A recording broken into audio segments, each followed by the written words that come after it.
Well, we're back at the makeover house, but we're not landscaping, we're gardening. And I'm excited because rather than showing you what to do and then you have to guess the result, we've got the whole year to show you how it repairs and becomes better. Hedges add a lot of street appeal, and a good hedge can make your house look $1 million. And quite frankly, it's pretty easy to do.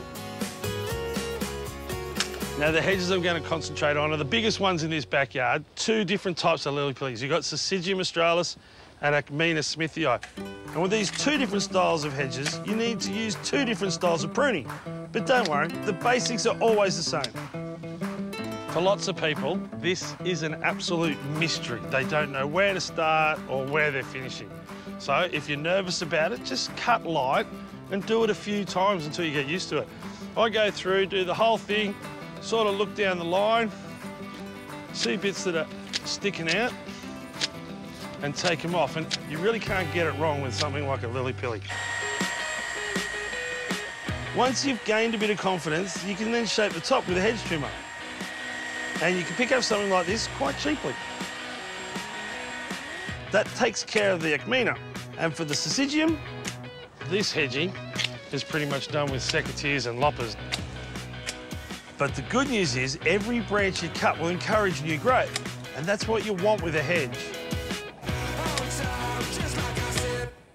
All right, here's a little lesson about hedges. If you look through here at about 2/3 up, you can see that there's a little bit more foliage. That's the last time this hedge was brought down.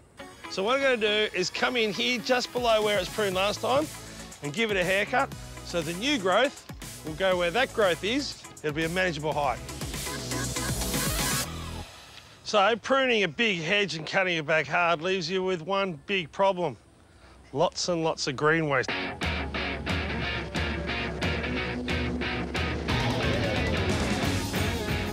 Well, I've got to say, that took me about 10 minutes or less to do. It was a lot more fun than jumping in the ute, driving to the tip, paying a fortune. And the byproduct, well, it's something I'd probably buy anyway later on. So it's a win, win, win, win, win. To encourage new growth, I've put down a soaker hose and I've added some compost and rooster booster. It's really important when you're using fresh green mulch. For the green to break down and decay, it has to take nitrogen out of the soil.